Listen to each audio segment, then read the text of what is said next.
I think if President Obama called Field Marshal Sisi and said, let him out, it would have an influence.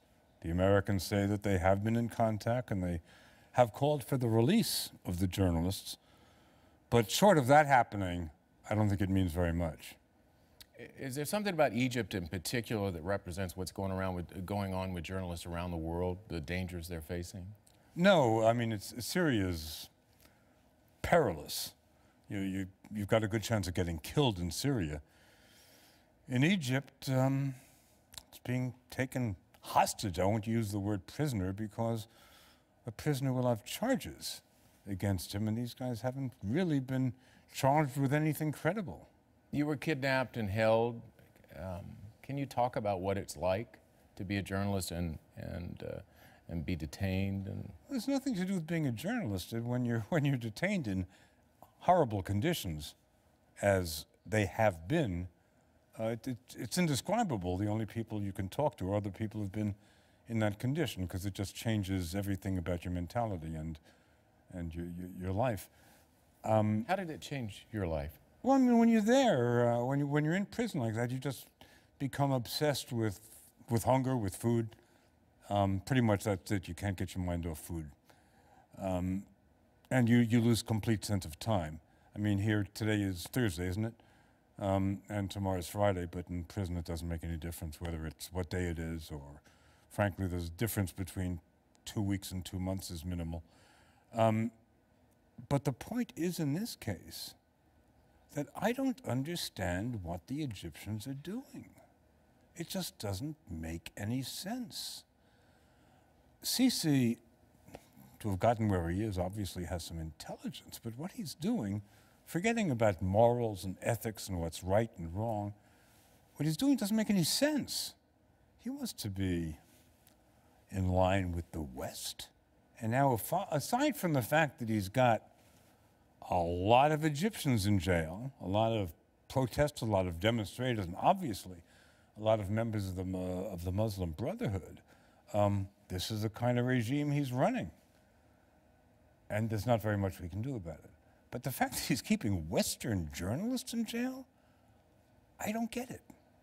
I mean, if you look in Venezuela, you hear CNN about to be thrown out of Venezuela. There are other countries where journalists are at risk. I mean, is there a trend in the country that journalists are under attack? All right, so look, I've been kicked out of more countries than I can remember. And okay, you don't like it when they come to your hotel and say, get to the airport. It's not pleasant, but hey, it's the game.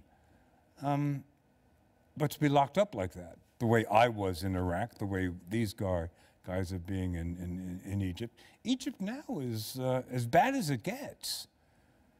Of course, when you even think of it in terms of the revolution a few years ago, it's tragic what has become of that revolution. We're into a military dictatorship. But even a military Saddam eventually let me go because very high people got involved. Does that mean that very high people... Gorbachev? Yeah. Russia? Yeah. And God knows the Egyptians have to listen to the Russians. Maybe Putin doesn't care. So pressure helps? Pressure's the only thing that does it. Nothing else will do it. But it has to be pressure from on high.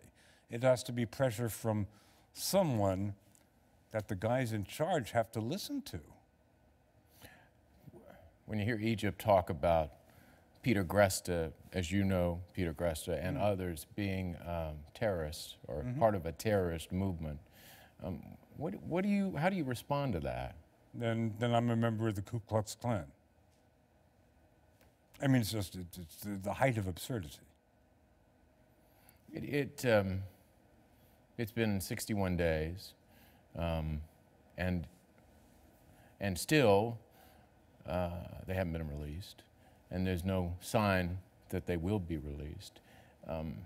Other than a call from President Obama, what else can be done? Call from Putin. Who else does he have to listen to? Who else does Sisi have to pay attention to? I can't think of anyone. When I was in Iraq, the Iraqis didn't have relations with many parties because the whole world was fighting Saddam's occupation of Kuwait. Saddam had relations with the Vatican and King Hussein and the PLO and the Russians. And CBS and my family got pleas from the Vatican and King Hussein and the PLO. But King Hussein, Saddam Hussein didn't give a damn. Why should he care about what the Vatican or King Hussein thinks about him? But he had to care about the Russians. So when Gorbachev said, let these guys go, we were gone. Bob Simon, thanks.